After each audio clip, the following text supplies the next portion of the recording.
The wind sliced through Ash Hollow with a restless edge, threading its way through the valley like a warning carried on breath. It tugged at canvas wagon covers and scattered dry dust into the air. The scent of thawing earth and distant snowmelt laced through every gust. The wagon train creaked forward slowly, wooden wheels groaning under the weight of weary travelers and their battered hopes. In the midst of it, Lila Thornwood held tight to the reins of her cart, her gloved hands steady despite the cold biting at her knuckles. A woolen shawl was drawn close around her shoulders, and the hood of her dress shielded her face, hiding eyes trained to observe without inviting scrutiny. Once, those eyes had watched children recite poetry in a classroom filled with sunlight, chalk dust dancing in warm shafts of light. Now they scanned the trail ahead, watchful, withdrawn, and silent. She was a woman with a borrowed name and memories she kept buried. The West didn't ask about her past. It didn't care about grief or guilt. It only asked whether she could endure what came next. Beside her wagon, Amos Blackthorn's imposing figure moved with purpose. The morning light struck his shoulders, casting a long shadow that stretched across the rutted trail. His coat bore the wear of countless miles, stiff with dust, its brass buttons tarnished by time. When he passed, men gave way without being asked, and women fell into quiet as if instinctively. He was a man who had become myth by necessity, hard-edged, weathered, and relentless. When he drew up beside Lila's cart, his voice emerged low and even, rumbling like distant thunder. "Traveling alone, miss?" he asked, though it sounded more like a statement than a question. Lila glanced up, her face unreadable beneath the shadow of her hood. "Just me and what the Lord allows," she said, her voice soft but sure. Amos nodded once. Whether it meant judgment, approval, or something colder was impossible to say. But his eyes, sharp, analytical, lingered on her longer than necessary. To the camp, he was a pillar of security, the embodiment of control. But to Lila, there was something confining in that steadiness, something that felt less like safety and more like entrapment. The kind of man who didn't just lead, he decided who belonged. Farther up the trail rode Levi Duskwood. He kept his distance, a solitary figure marked by stillness and shadow. His coat whipped in the wind, the dark fabric snapping like a flag of exile. He didn't speak unless pressed, and even then, his words were few, roughened by silence and age. A scar traced from beneath his jaw down his neck, a pale reminder of something never spoken aloud. There was nothing warm about him, no smile, no softness.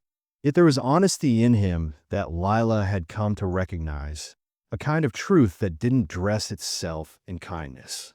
"Trouble doesn't always make noise," he had told her days earlier.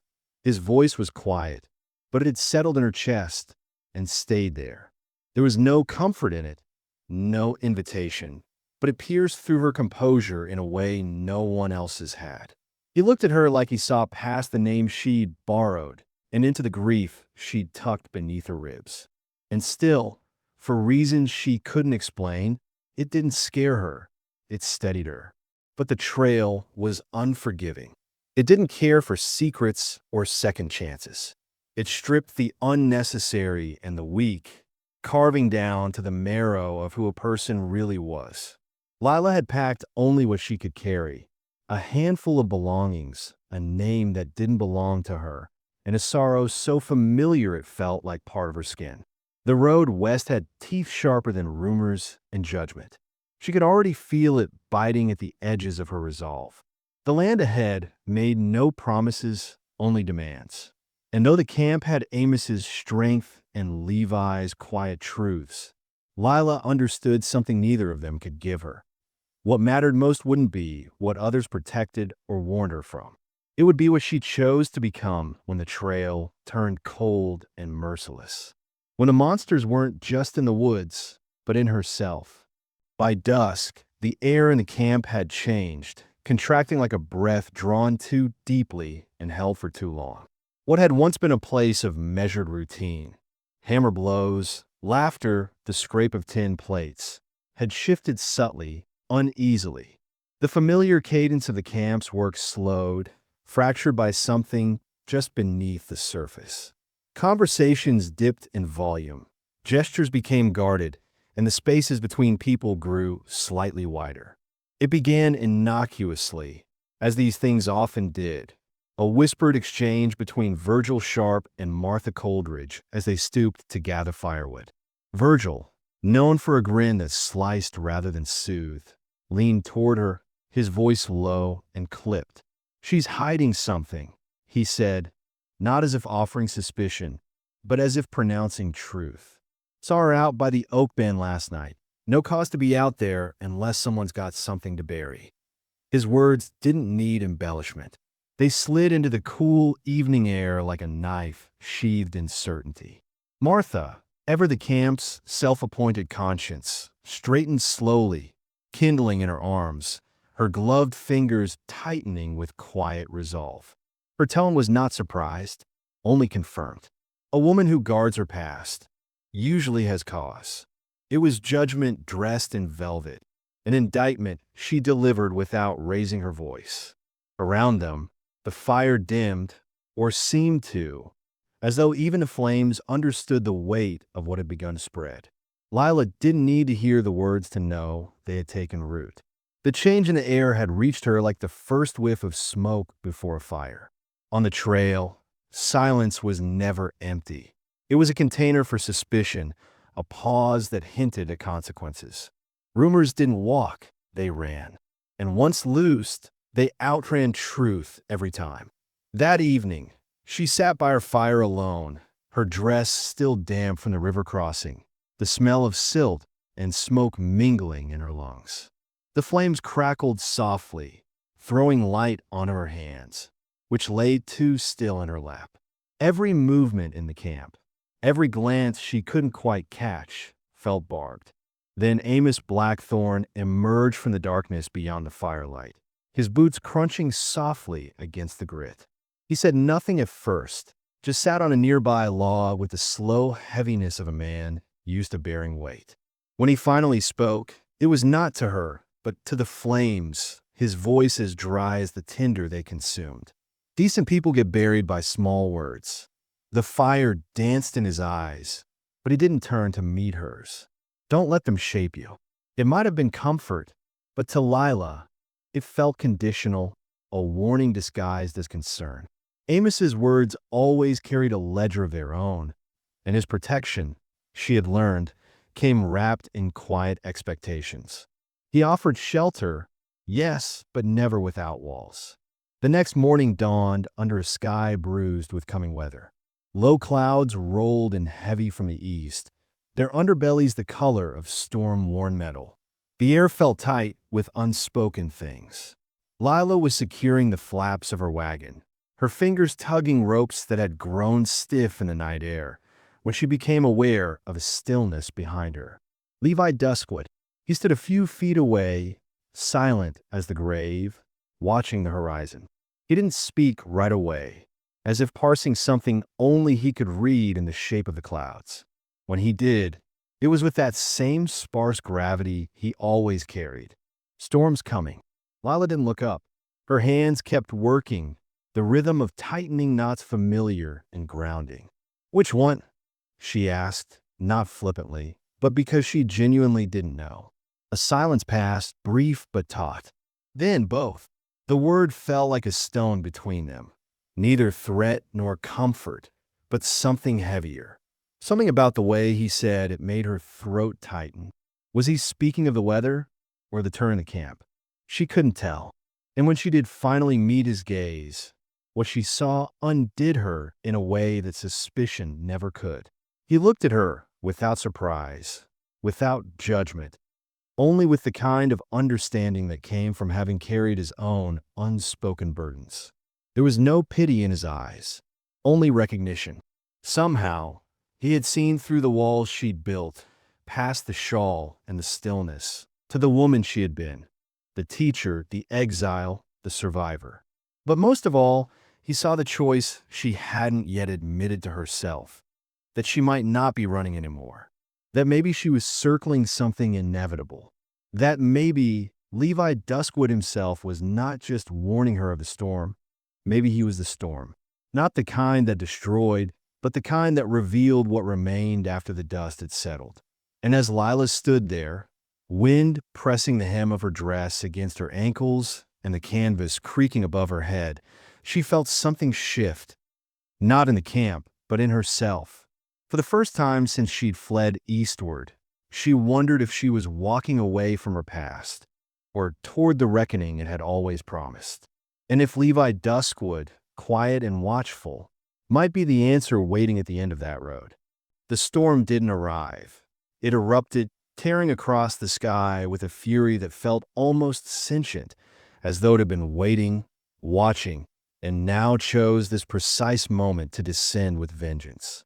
Thunder exploded like cannon fire, battering the ridges with sonic force, while bolts of lightning split the sky into jagged veins of light. The wagon train, clinging to a narrow, treacherous path along the incline, staggered forward under the onslaught. Wind howled through the encampment, ripping at canvas covers, hurling dust and grit into eyes, and turning tents into flapping, frantic wings. Oxen groaned and brayed, hooves scrabbling for purchase on the loose gravel slicked by rising rain. It felt less like weather and more like war. Sky against earth, chaos against order. And then, through the mayhem, came the crack. Not thunder, not wind, something more final.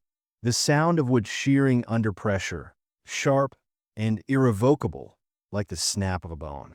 One of the wagons, Sarah Dawnfield's, buckled. A wheel gave out, and the entire rig jolted violently, tipping toward the ravine. Inside, Sarah screamed for help, clutching her son as the wagon tilted, mules thrashing in terror, their harnesses biting deep. For a breathless moment, all motion stopped. Men stood frozen, eyes wide with the stunned paralysis of those caught between decision and dread.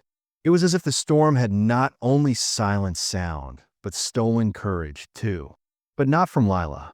Before thought could shape itself into hesitation, she was moving, thrown forward by something deeper than fear, older than reason. Her body surged toward the tipping wagon, skirts whipping around her legs, boots slipping in the churned mud, hands bloodied by the jagged slope. The storm shrieked in her ears, but she didn't falter. She scaled the incline with desperation made holy, claws and breath, and will alone driving her on. At the edge, she found the boy, wide-eyed, sobbing alive. Without pause, she wrapped him in her arms, the weight of his small, terrified body pressing against her chest like a second heartbeat. She could feel his panic, the wild rhythm of life clinging to the edge. She pulled him back, one agonizing step at a time, her lungs burning, her muscles screaming. Behind her, the wagon groaned, threatening to tumble at any second. Then Levi Duskwood. He emerged from the storm as if summoned by it, a silent force, swift and steady. In a single motion, he vaulted onto the swaying rig and seized Sarah, who was still trapped inside. His hand locked around her wrist with the certainty of a man who had never missed a grip. One tug, one brutal, necessary pull, and she was out. A moment later, Amos and two other men arrived, dragging Sarah fully to safety. And then the wagon gave way. With a sound like breath being ripped from lungs, it plunged into the ravine, crashing into the darkness below, reduced in seconds to shattered wood and memory. Silence fell like a blanket, thick, heavy, absolute. The thunder drifted into the distance, growling like a wounded beast retreating into the hills. Only the rain remained, soft now, steady, falling in rhythmic taps against the canvas and leaves. In the hush, the camp watched, unmoving, as Lila remained kneeling in the mud. The boy clung to her, his face buried in her shoulder. Her arms still encircled him, shaking with the aftermath, not of fear, but of the relentless, animal strength it had taken to hold on. Beside her, Levi Duskwood crouched, one hand on her shoulder, the other resting in the dirt. He didn't speak. He didn't need to. His presence was its own language, a weightless shield that said, "You are not alone." Slowly, faces began to emerge through the rain. Hesitant, wide-eyed, hushed. The camp had seen something. Not just an act of bravery, but something elemental, something raw and ancient that couldn't be explained or named. Something that unsettled them. Something that awed them. Amos stood nearby, hat dripping rain, voice low and reverent. "Takes more than muscle to save a life," he murmured, not to anyone in particular, but to the storm's fading breath. And in that moment, everything shifted. Lila, who had spent days as a shadow, an outsider tucked at the fringes of firelight and conversation, was no longer unseen. She had crossed some invisible threshold. She had acted, not because she was asked to, but because something deep within her refused to stay still. The moment was not quiet. It was seismic. As she stood, slowly, unsteadily, she felt the weight of every gaze settle on her. Not suspicious this time, but reverent. She placed the boy into Sarah's arms. Arms that trembled, not from the cold, but from the narrowness of escape, and stepped back, suddenly aware of what she had become. She had not only survived the storm, she had shaped it. And now, the camp looked to her not with question, but with expectation. She felt it gather around her like mist. The burden of being noticed, of being needed, maybe even followed. It was not a crown she had sought. It pressed heavier than judgment. The storm had taken its toll, but it had also revealed something. Something about who Lila truly was, beneath the borrowed name and the silence. The question no longer was whether she could belong. It was whether she could bear what came with being seen. The fire burned low, its glow weaving golden shadow across Lila's face as she sat curled on a flattened crate, the weight of the day settling heavy in her bones. Her dress, still damp from the storm, clung to her legs like a second skin, and her arms were wrapped tightly around her knees, as if bracing against something deeper than cold. Across from her, Levi Duskwood crouched with an ease that belied the tension in his shoulders, his eyes tracking the flames with a quiet vigilance. The silence between them stretched long, thick with things unsaid, until he finally broke it. His voice was hoarse, worn thin by the events of the day, and something older, something buried. "You didn't have to do it," he said, his tone even, not judgment, just fact. "You didn't know that boy anything." Lila didn't answer right away. Her gaze remained locked on the fire, her expression unreadable, the flicker of embers reflected in her eyes. It was as if she were sifting through the flames for words, searching for something buried inside their restless dance. When she did speak, her voice was quiet, almost lost to the crackle of wood and the occasional hiss of wet logs, but held steel. "I've been left behind," she said, the confession falling from her lips like something pulled from an old wound. "I know how it feels when no one comes." The words landed between them with quiet finality, stripped of drama, just the truth laid bare. And for a moment, neither of them moved. The fire spat sparks. Rain hissed as it met the heat. The night, wrapped tight around the camp, seemed to hold its breath. Levi Duskwood shifted, drawing lines in the dirt with his finger, the act slow and thoughtful. There was a pause, one that stretched long enough to feel like retreat, before he spoke again. His voice dropped even lower, edged with gravel and regret. "There was a boy back east. My mistake got him killed." His jaw tightened, the scar beneath it pulling taut, and for a fleeting second, the mask he wore slipped. "I wrote his mother a letter. Nothing fixed it." The firelight threw sharp angles on his face, illuminating the shadows beneath his eyes, the unspoken burdens he carried like old wounds too familiar to name. His words didn't ask for sympathy. They simply were another kind of scar offered in return. Lila turned then, meeting his gaze for the first time since the fire started to burn. In his eyes, She saw what she feared most in herself. A history marked not just by pain, but by choice, by actions that could not be undone, no matter how much time passed. They had both lived in the aftermath of irreversible moments, carrying the weight of what they had done or failed to do. Their silence, once just the space between two strangers, had become something else, a quiet tether, binding them in shared understanding. Then, without ceremony or expectation, Levi Duskwood extended his hand. He didn't speak, didn't coax, didn't offer explanation or ask anything in return. There was no dramatic pause, no imploring look, just the quiet presence of his gesture, open and still, hovering between them like a bridge not yet crossed. His palm, rough and worn by years of labor and silence, bore the map of a life lived far from ease. It hung in the space between them, patient and unwavering, as solid and certain as the ground beneath their feet. Lila stared at it, her breath catching in her throat, not from surprise, but from the slow, dawning weight of what it meant. It wasn't just a hand. It was an offering without demand, a moment carved out of all the noise and history to say, "You're not alone, unless you choose to be."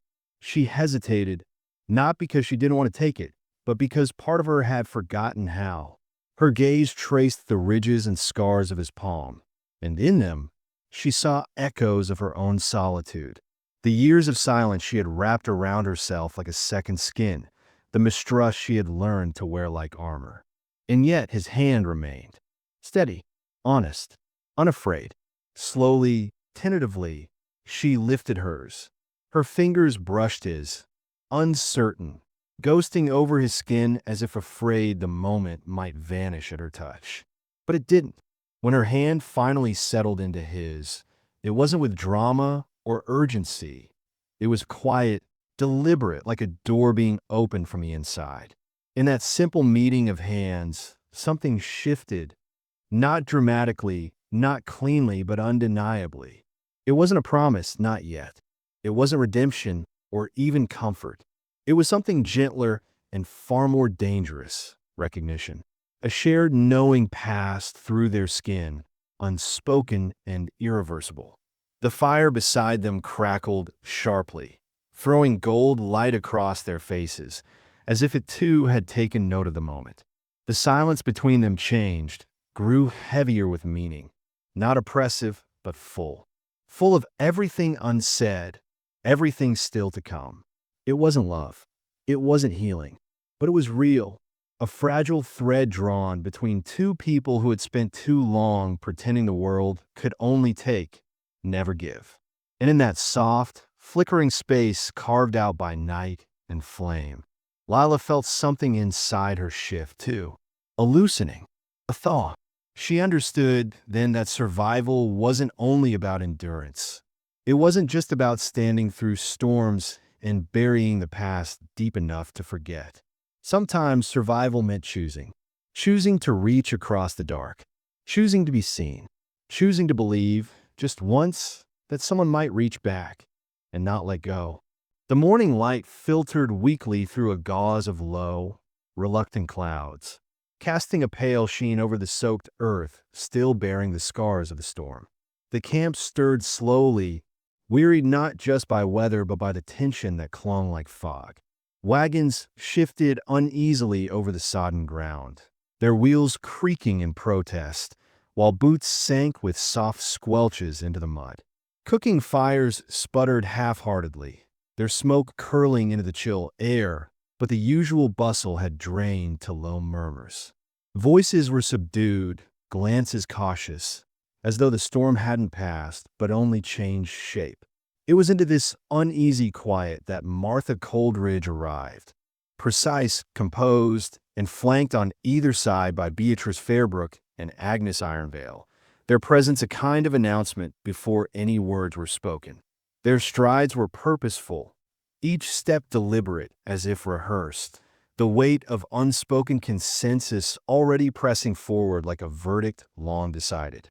Martha came to a stop before Lila with the air of someone issuing a proclamation rather than beginning a conversation. Her gloved hands clasped tightly before her, posture straight as a drawn blade. Her voice, when she spoke, was clipped and coldly articulate. "You've earned a place," she said, her tone carrying the unyielding confidence of one accustomed to defining others' roles. "But strength needs direction. Amos sees you." She gestured subtly toward the wagon master, who stood by the feed barrels, a distant yet looming figure, broad-shouldered, coat flaring like a banner in the wind, his presence unmoving and massive. "He offers certainty," she added, her gaze narrowing ever so slightly. "You need that." The words landed hard. Lila felt her breath catch, felt her fingers curl involuntarily into the damp folds of her skirt, as if steadying herself against the blow. She had been shaped before, by cruel rumors, by exile, by the backbreaking relentlessness of the trail.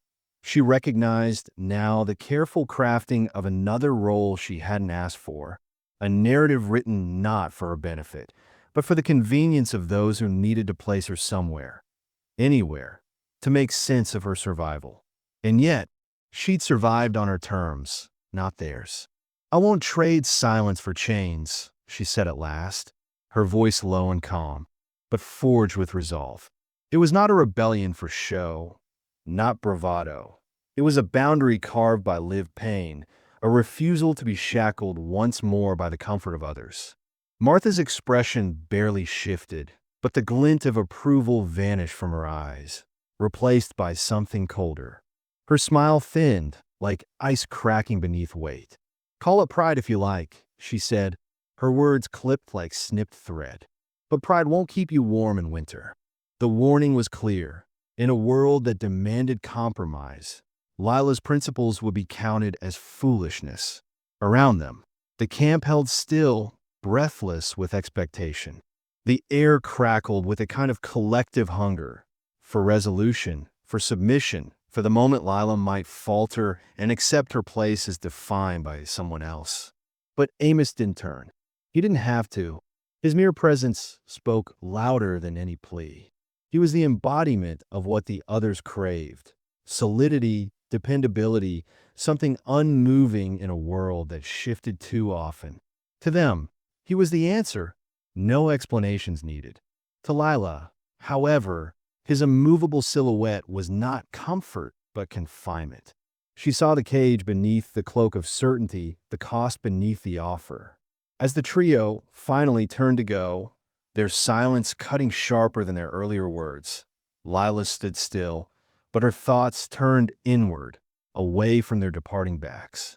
She saw again the flicker of firelight from the night before, the way Levi Duskwood had crouched beside her, not commanding, not guiding, just present. She remembered the texture of his hand in hers, rough, honest, offering no path but simply the choice to walk. That memory, unadorned and grounding, settled over her now like armor. She turned toward her wagon without fanfare, her fingers moving with practiced ease as they tugged the canvas ties taut. The whispers would continue. She knew that. Judgments would cling like damp smoke. But something had changed. The decisions pressing on her weren't being made for her anymore. She wasn't surviving by erasing herself. Not today. The wind stirred again, brisk and biting, carrying with it the scent of wet ash and the faint iron tang of mud. And in its cold insistence, Lila felt not fear, but a flicker of something bold and defiant, something like freedom. She wasn't stepping into a role handed to her. She was shaping one of her own. By the time the wagons crested the final ridge and spilled into Everwind Bluffs, spring had unfurled its full glory across the land, staking its claim with soft defiance. The hills unrolled and gentle, sweeping waves of green, alive with the nodding heads of wildflowers that swayed like children eager to be chosen. The air was thick with the scent of damp earth and the promise of new beginnings, and the sun hung above it all, warm, unhurried, as though content at last to linger. Beneath a sprawling oak tree, Lila knelt in the grass, her chalk-stained fingers guiding a group of children through a lesson drawn into the soil. Her voice carried with it a calm steadiness, a cadence that matched the hush of leaves overhead, a sound that once might have trembled, now sure and rooted.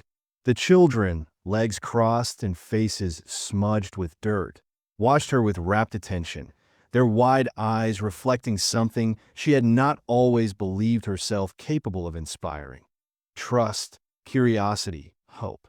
No longer the woman who once hoarded her silence like armor, Lila moved now with quiet ease, her laughter spilling into the morning like it belonged among the birdsong and breeze.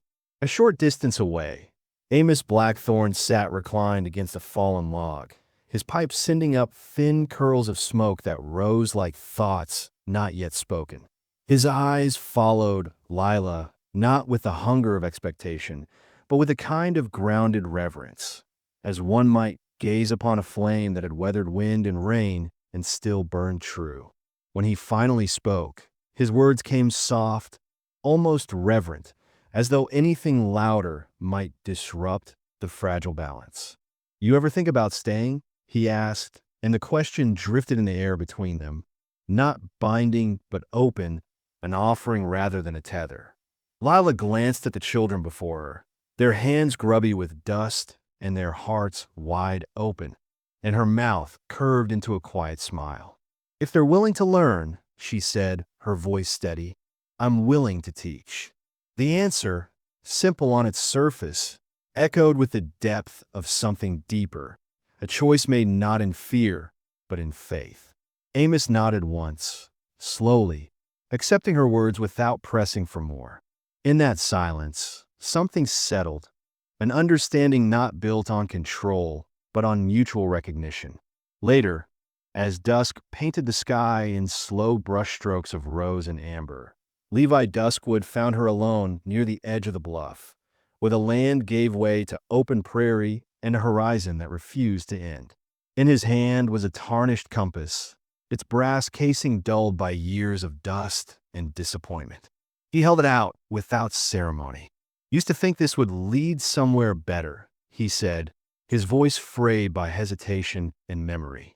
"Now, I don't need it." Lila took the compass, turning it gently between her fingers, the metal cool against her skin. The needle inside trembled briefly, uncertain, before settling in a quiet defiance. It no longer pointed north, not in the way it once had, but somehow it felt steadier in her hand than it ever had in his pocket. She looked up at him then, her eyes catching the last of the sun's glow as it skimmed the scar beneath his jaw. "Maybe direction isn't about the needle," she said softly. "Maybe it's about knowing where you belong." For a moment, they stood in silence, the wind brushing past them like a witness to something sacred. The land before them stretched wide, untouched, a canvas without borders. Then Levi Duskwood spoke again, his voice scarcely louder than the breeze, but weighted with everything he dared not hope. "Can two people who've lost everything build something new?" It wasn't a plea. It wasn't even uncertainty. It was the barest offering of a heart laid open, vulnerable but willing. Lila held his gaze, her own steady and sure.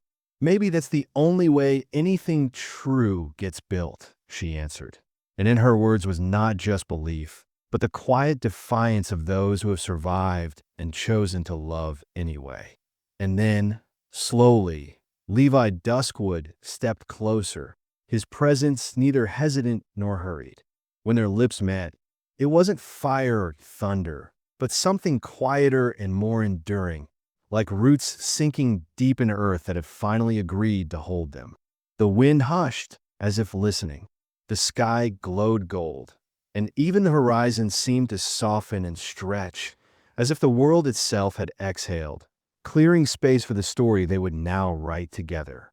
1 month later, the hill above Everwind Bluffs stood transformed, crowned by the skeletal frame of a schoolhouse rising defiantly against the open sky.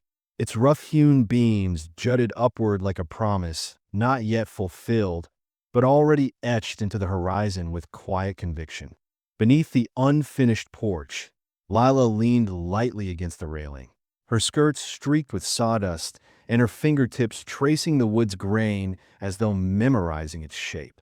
Below her, the children ran wild through the grass, their laughter skipping like stones across the fields, chasing petals snatched by the breeze.